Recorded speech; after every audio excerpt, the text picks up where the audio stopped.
I don't live too far away. I bring the mower up Patton Lane, much to the irritation of fast-moving cars. I quite enjoy holding them up occasionally, slows them down. And I'm lucky living near, I can pick the weather a little bit, and if I don't finish it all in one go, I come up again when the weather is better. I'm John Hall. I've lived in Marden all my married life, and my father and my grandfather farmed in Marden before me. I'm mowing the churchyard, which I enjoy doing. I've done it probably since about 1980. Prior to that, another farmer did it, Fred Adams of Cannon Farm, the father of John Adams, who lives there still.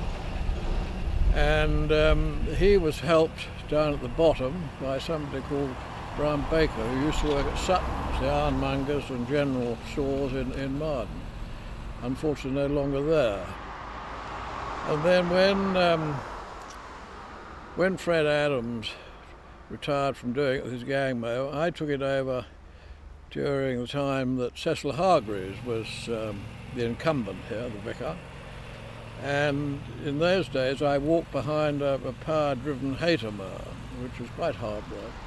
And then later on in the 80s, I had quite a serious operation on a leg, and I wasn't able to walk. I'd been plastered for a long time, so I bought this mower that I'm sitting on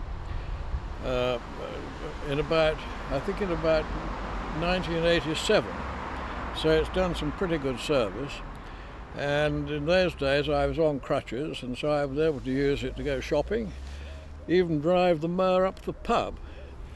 And I took on the job of cutting this. I had help with other people. There was the late Paul Brain used to mow the bottom part, where it's all very close with the tombstones are as they should be.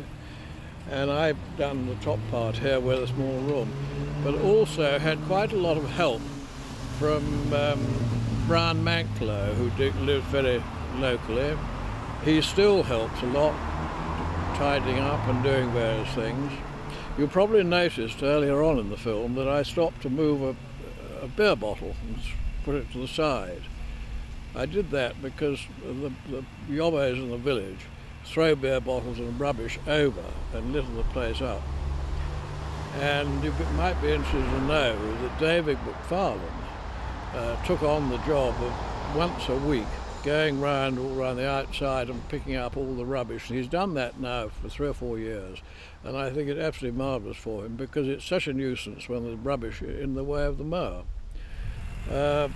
People say, well, why do I do it? I do it because I live in Marden, and I think those of us lucky enough to be here have a duty to contribute something, and there's one thing that I can do. A, I've got a decent mower. B, I've got the time, as I'm retired, and I shall continue doing it all the time that I can, I suppose, or until some other individual takes the job on. I have had people who've offered to give me a hand, which is very good of them, and but unfortunately they don't have a mower, and mowers can be very temperamental, and they're probably better under the control of one individual. But there we are. I try and keep it down pretty regularly, but there are other people that help a lot. Peter Tipples planted the rose bed as you come into the church. 40 years ago, I suppose, when the late William Day was alive. I think he suggested to Peter Tipples that it would be a good idea. Peter did no more than to plant them, and he's looked after them ever since. He now finds it a bit difficult to get up here, but he still does, and it's absolutely marvellous. Other than that, there we are. There's the churchyard.